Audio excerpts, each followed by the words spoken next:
Hello everyone, आप सबका स्वागत है हमारे ऑनलाइन प्लेटफॉर्म पे। आई होप आप लोग सब अच्छे से हैं, बढ़िया से हैं और प्रिपरेशन आपने कर ही रहे हैं। जैसा कि देख सकते हैं ये हमारा सेट नंबर 11 है। ठीक है, इसके पहले हम 10 सेट ऑलरेडी कंप्लीट कर चुके हैं। अगर आपने नहीं देखा तो एक बार आप देख लीजिए। पीडीएफ अगर आपको चाहिए, अगर आपको पीडीएफ चाहिए तो आप डिस्क्रिप्शन बॉक्स में जाइए, वहाँ आपको टेलीग्राम का लिंक मिलेगा और वहाँ ज्वाइन करके आपको पीडीएफ मिल जाएगी। ठीक है,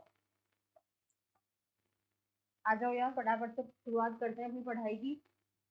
तो आज का पहला हमारा क्लोज टेस्ट है। क्लोज टेस्ट को सॉल्व करने के लिए आपको किन किन चीज़ों की ज़रूरत होती है? तीन चीज़ें यहाँ लगती हैं। एक लगती है आपकी समझ, आपकी अंडरस्टैंडिंग, आपकी समझ कैसी है। उसके बाद में आपकी लगती है वोकैब की नॉलेज और आपकी ग्रामर की नॉलेज।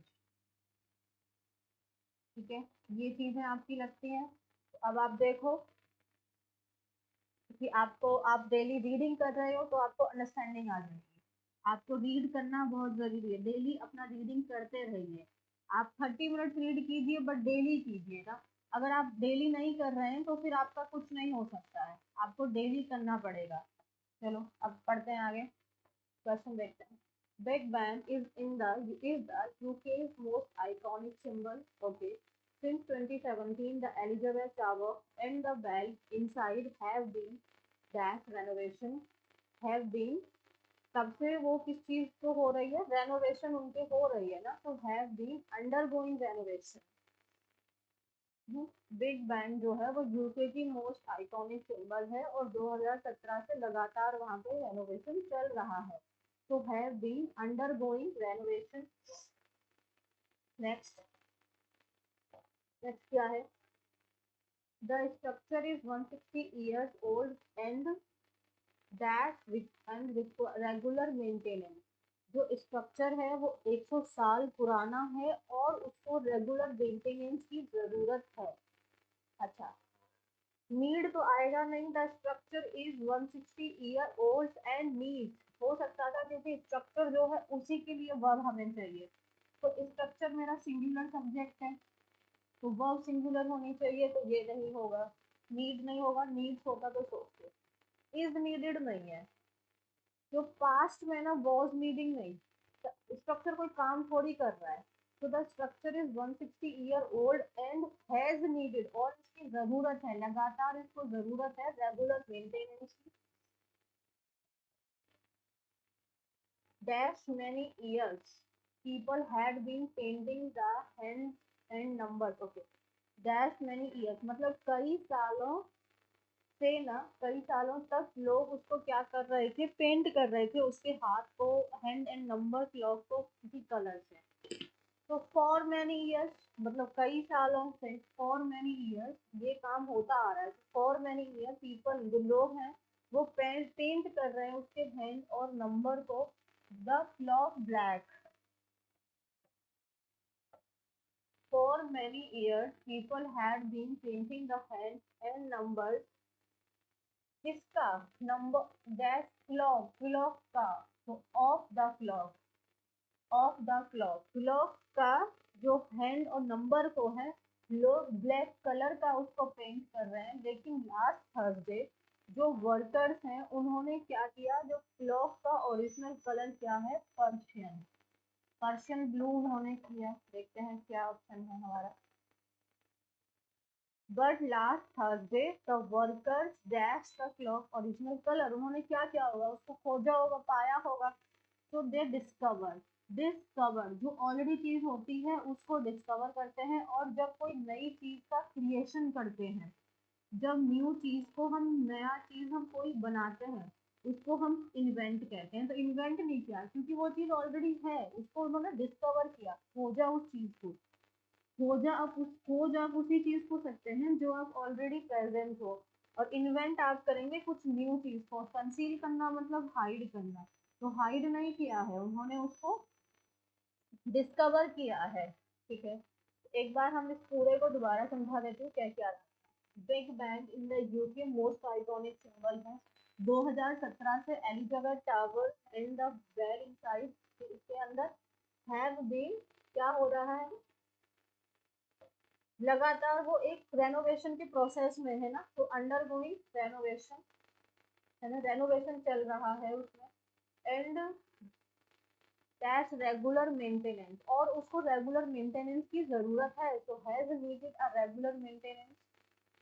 कई सालों तक, for many years people had been painting the hands and number, number किसका, क्लॉक का, तो of the clock. But last Thursday workers, workers क्या, दे डिस्कवर्ड, उन्होंने खोजा, क्या खोजा, क्या चीज खोजी गई कि जो क्लॉक, क्लॉक का ओरिजिनल कलर जो है वो तो पर्शियन ब्लू है, और कई सालों तक लोग उसको ब्लैक कलर करते रहे थे, किसका, घड़ी का। ये दिया हुआ है यहाँ पे, तो हमने बहुत सिंपल सा है और हमने इसको सॉल्व किया। नेक्स्ट क्वेश्चन देखो। ओ, क्या करना है, select the most appropriate option to substitute the underline fragment in the given sentence, if there is no need to substitute select no improvement. Oh, what a lovely necklace! You need no buy such an expensive gift. No नहीं आएगा, first of all you need no buy नहीं होगा, गलत है। Improvement की तो जरूरत है यहाँ पे। हम कह रहे हैं कि आपको इतना महंगा गिफ्ट नहीं खरीदना चाहिए था ना, आपको इतना महंगा गिफ्ट नहीं खरीदना चाहिए था, मतलब वो काम ऑलरेडी हो चुका है, और मैं कहती हूँ ऐसा नहीं करना चाहिए था, तो you needn't have bought, you needn't have bought such an expensive gift। मतलब नेकलेस बहुत अच्छा है, लेकिन आपको इतना महंगा नेकलेस नहीं खरीदना चाहिए था, तो you needn't have bought such an expensive necklace. I hope never to have another so expensive experience as I had in Puri during cyclone Fani। I hope never to have another। मैं ऐसी उम्मीद करती हूँ कि मैं दोबारा कभी भी वैसा एक्सपीरियंस ना फेस करूँ जैसा कि मैंने फैनी के साइक्लोन के टाइम पे किया। तो क्या आएगा वहाँ पे, उस तरीके का एक्सपीरियंस ना, तो such experience as I had in Puri। तो I hope never to have another such experience, उस तरीके का एक्सपीरियंस जो मैंने पूरी में किया था, तो such experience।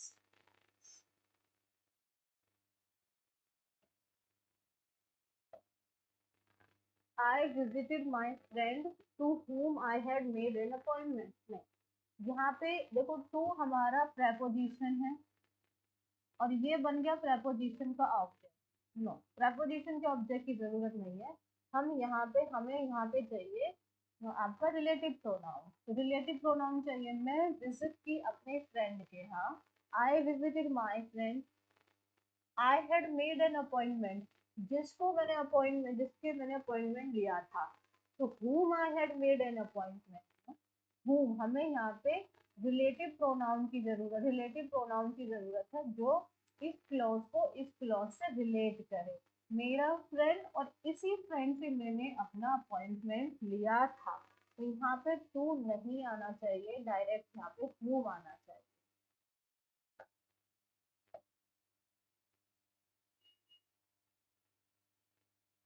एक्सोटिक, ठीक आएगा यहाँ पे, ओ नहीं आएगा यहाँ पे, सी आएगा, एक्सोटिक। एक्सोटिक मैंने आपको एक बार पढ़ाया था, अगर आपको याद हो तो। एक्सोटिक का मतलब क्या होता है, कोई भी चीज क्या है आपकी, बाहर की है, एलियन है, फॉरेन है ना, अनयूजुअल है ना, अब नॉर्मल है, नॉर्मल नहीं है वो, कॉमन नहीं है वो, अनकॉमन है, रेयर है, ऑर्डिनरी नहीं है, ऑर्डिनरी नहीं हो सकती, एलियन नहीं है, ऑर्डिनरी। अच्छा, ऑर्डिनरी तो हो गया ना, हाँ, ऑर्डिनरी मतलब नॉर्मल कॉमन हो गया, ऑर्डिनरी का मतलब हो जाता है कॉमन, ऑर्डिनरी का मतलब हो गया कॉमन, कोई चीज कॉमन है ना, ऑर्डिनरी मतलब वो तो कॉमन हो जाएगा। अच्छा, कलरफुल एंड क्यूरियस का कोई सेंस नहीं, और हमसे एंटोनिम पूछा है, तो ऑप्शन नंबर बी ही हमारा यहाँ पे सही आंसर है। कॉमन है ना, नॉर्मल है वो चीज, है ना। एक इडियम होता है, डाइम आज अ डजन, दैट मीन्स बहुत, एकदम मात्रा में बहुत नॉर्मली अवेलेबल है, तो that is dime a dozen, तो ऑर्डिनरी आ जाएगा। Next word, peoples will and determination can help them most of the challenges of life. क्या करने में, उस चीज को ओवरकम करने में ना। तो पीपल की जो दृढ़ निश्चितता होती है, जो उनका डिटर्मिनेशन होता है, वो उनको मदद कर सकता है हर एक जिंदगी के हर एक चैलेंज से बाहर निकलने में। तो टू ओवरकम, उससे बाहर निकलने में। ओवरकम, ओवर वैल्यू तो मतलब वो अपनी वैल्यू से ज्यादा महंगा हो गया, that is over value. Over value हो गया, वैल्यू है उसकी 100 रुपए और उसको मैंने 150 लगा दिया, अपनी वैल्यू से ज्यादा एक्सपेंसिव हो गया, ओवर वैल्यू। ओवर डू मतलब किसी को आपने क्या किया, किसी और से ज्यादा बेहतर करना, एक्स्ट्रा ऑर्डिनरी ना, दूसरे लोग से अच्छा करना। एक्स्ट्रा ऑर्डिनरी हो आप, दूसरों से यूजुअली जो करते हैं उनसे अच्छा आप करें। ओवरव्यू, ओवरव्यू मतलब एक नॉर्मल लुक दे दिया आपने उसको, है ना। कर्सरी हो गया, कर्सरी मतलब ओवर नॉर्मल लुक देना, ठीक है। और ओवरकम करना मतलब उस चीज को, उस चीज से बाहर निकल के आना, तो ओवरकम आएगा यहाँ पे। One who does not tyre easily, tired easily, जो आसानी से थकता नहीं है, जो आसानी से थकता नहीं है, मैंने आपको सब पढ़ाया, कल ही पढ़ाया था। इनडेलिएबल, जिस डेलिएबल को याद रखो डिलीट से, और जिस चीज को डिलीट ना किया जा सके, मतलब जिस चीज को रिमूव ना किया जा सके, है ना। इनएविटेबल मतलब जिस चीज को टाला ना जा सके, जिस चीज का होना निश्चित है, इनएविटेबल है। इनफेलिएबल को याद रखा फेल से, जो कभी भी फेल ना होता हो, है ना, जो कभी फेल ना होता हो, एरर फ्री है वो इंसान। और इनडिफैटिगेबल, डिफीट, जिसको कभी डिफीट ना किया जा सके, यानी जो टायरलेस, जो कभी थकता ही नहीं है, टायरलेस है ना, लगातार है, लगातार, परपेचुअल, लगातार। तो one who does not tyre easily, एक ऐसा व्यक्ति जो आसानी से नहीं थकता है, उसको कहते हैं हम लोग, उसको कहते हैं इनडिफैटिगेबल। ये हो गया इनफेलिएबल, जो कभी फेल ना हो। इनएविटेबल, जिस चीज का होना निश्चित है, a thing that can not be avoided. और indelible, thing that can not be removed. Next question, a group of singers, church में जो सिंगर्स होते हैं उनके ग्रुप को कहते हैं कॉर। बैंड में आपके म्यूजिशियंस भी आ जाते हैं, जो आपका झुंड हो जाता है, ठीक है। तो आपका option number 1। Next question, the public works department has proposed, गलती लिख गई, to construct an elevated corridor which will run parallel to the highway। The public work department, अब यहाँ से देखो ये है आपका मेन सब्जेक्ट। जब ये आपका मेन सब्जेक्ट है तो वहाँ पे हैज हमारा एकदम सही है, हैज हमारा एकदम सही है। लेकिन हम जानते हैं कि हैज के साथ में तो वर्ब की थर्ड फॉर्म आनी चाहिए। तो has proposed to construct an elevated corridor which will run parallel to the national highway. So has proposed. Next, wrongly spelled word, barry, barren, barrel और barrier। barrel है ना, ये गलती है। Next, close test, okay, most of them are in jail because of their circumstances। most of them मतलब कौन, most of them मतलब ये ऑफ देम किसके लिए आया है, कौन है वो लोग, तो ए से तो शुरू नहीं होगा, रीड करते ही समझ में आएगा।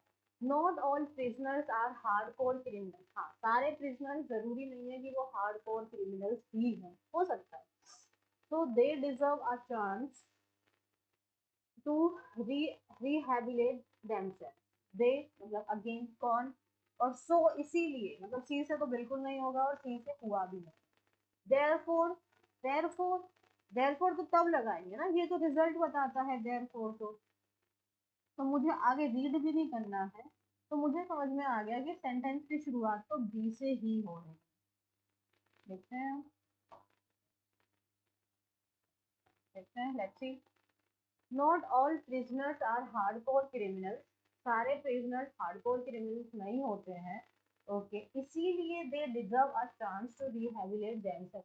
बिल्कुल बी का पेयर सी से बन सकता है, लेकिन यहाँ पे नहीं, ऑप्शन में दिया ही नहीं है बी का सी से pair. Not all prisoners are hardcore criminals, okay, most of them are in jail because of their circumstances. तो ज्यादातर जो क्रिमिनल हैं जो जेल में हैं वो अपने कंडीशंस की वजह से होते हैं। उसके बाद में सो दे डिजर्व, इसीलिए क्योंकि वो सर्कमस्टांसेस की वजह से हैं, इसलिए वो एक डिजर्व करते हैं एक चांस अपने आप को सुधारने का। Therefore, learning a trade would help them reintegrate with society. तो ट्रेड को लर्न करने से वो उनको मदद करेगा सोसाइटी से दोबारा जुड़ने में, दोबारा कनेक्ट होने में। बिल्कुल समझ में आ गया। सारे के सारे जो प्रिजनर्स हैं वो हार्डकोर क्रिमिनल्स नहीं होते हैं। ज्यादातर जो क्रिमिनल्स हैं वो जेल में इसीलिए हैं अपने सर्कमस्टांसेस की वजह से, जिसके कारण उनको डिजर्व करते हैं एक चांस दोबारा से अपने आप को सुधारने का। और देयरफॉर इसीलिए learning a trade it would help them, again उनको मदद करेगा दोबारा से री इंटीग्रेट, उनसे कनेक्ट होने के लिए। तो कौन सा ऑप्शन, फोर्थ नंबर का ऑप्शन सही है। अब बी को डी से जोड़ देंगे तो फिर ये तो रिजल्ट बता रहा है, तो बीच के दो सेंटेंसेस कैसे जोड़ पाएंगे, तो ये भी हमारा नहीं हो पाएगा। He often asked questions which were strange and witty. Emperor Akbar was in the habit of putting riddles and puzzles to his courtiers. Once he asked a strange question and confused everyone. It took much wisdom to answer these questions. B से शुरुआत हो रही है, clear पता चल गया कि emperor Akbar की बात हो रही है। तो emperor Akbar was in the habit of putting riddles and puzzle to his courtiers, ठीक है, क्योंकि यहाँ पे वंस ही आस्क्ड, तो ही मतलब कौन, नहीं हो सकता ए से। He often ask, again he, as we all know कि अगर नाउन है तो पहले नाउन आएगा और फिर उसका प्रोनाउन आएगा, प्रोनाउन। देन तो हमें समझ में आ गया कि बी से ही हमारे सेंटेंस की शुरुआत हो। Emperor Akbar was in the habit of putting riddles and puzzles to his courtiers, okay. उसके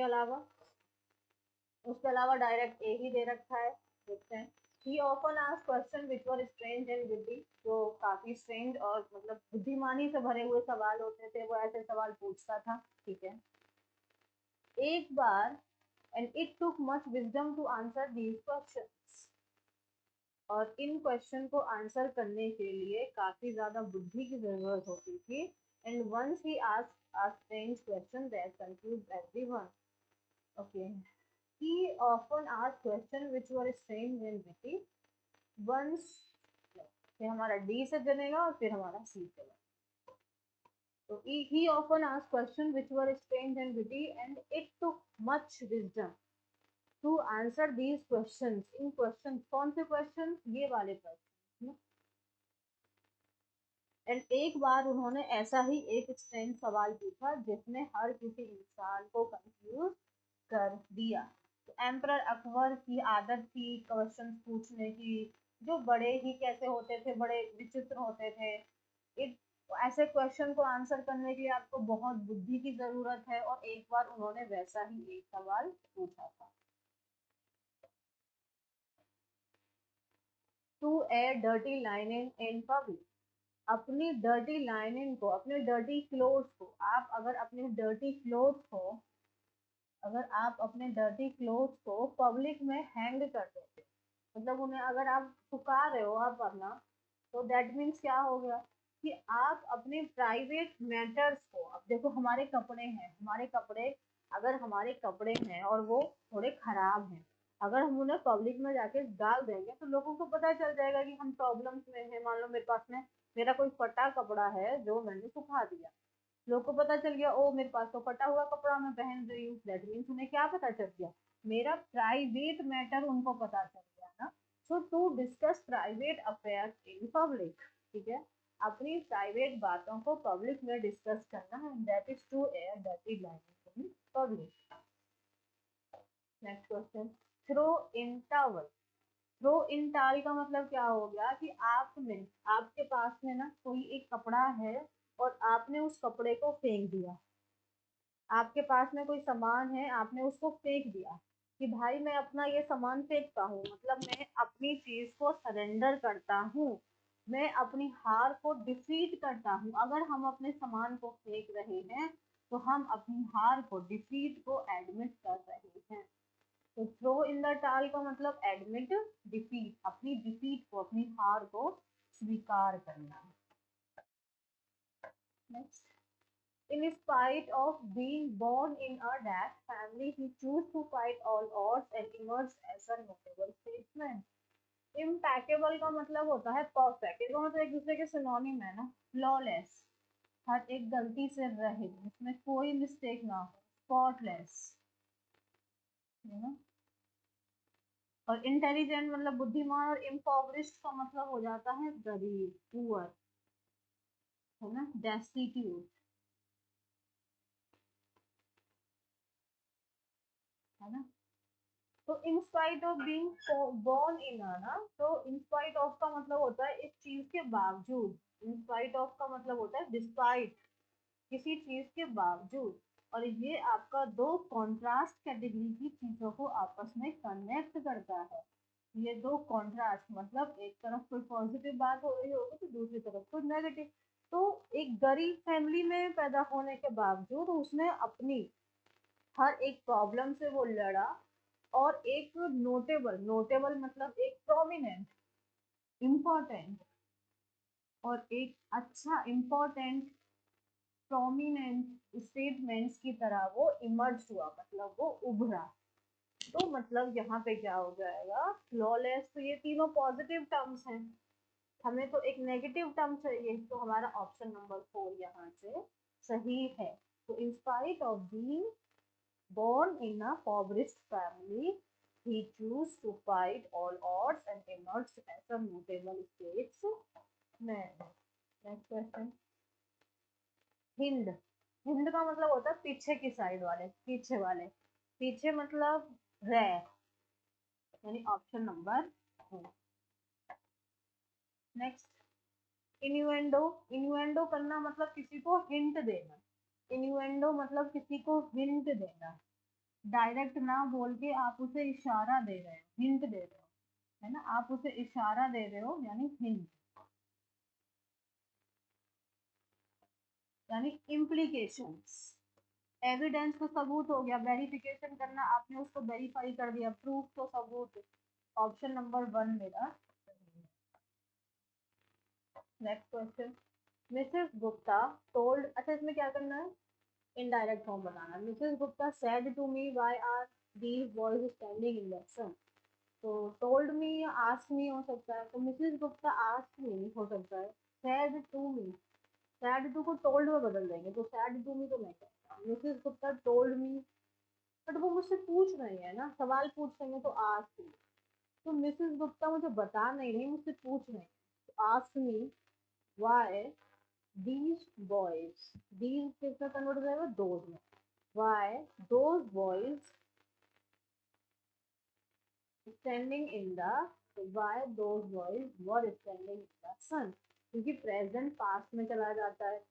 यहाँ पे वर दीज बॉयज तो वैसे गलत हो गया, मैंने कहा है सब्जेक्ट पहले आता है, वर्ब बाद में आती है, इन्वर्जन नहीं फॉलो करता, गलत हो गया। सैड नहीं आएगा, सैड टू नहीं आएगा, वो मुझे पूछ रही है कि क्यों ये लड़के धूप में खड़े हैं, तो why those boys were standing in the sun. तो यहाँ पे ऑप्शन नंबर 2 मेरा। नेक्स्ट देखो क्या बताना है इसमें, wrongly spelled word assurance, assurance, assure में ASSUR और फिर ANCE, assurance, ANCE, noun form है ANCE। सक्सेंट, सक्सेंट करना मतलब क्या होता है, किसी चीज को छोटा कर, आपने उसको लेकोनिक, लेकोनिक मीन किसी चीज का छोटा बना दिया, to the point, to the point है आपकी बात, है ना। एक होता है एपिटमी, एपिटमी का दो मतलब होता है, एक होता है perfect example of the situation, एक तो होता है perfect example of the situation, और एक होता है आपका समरी।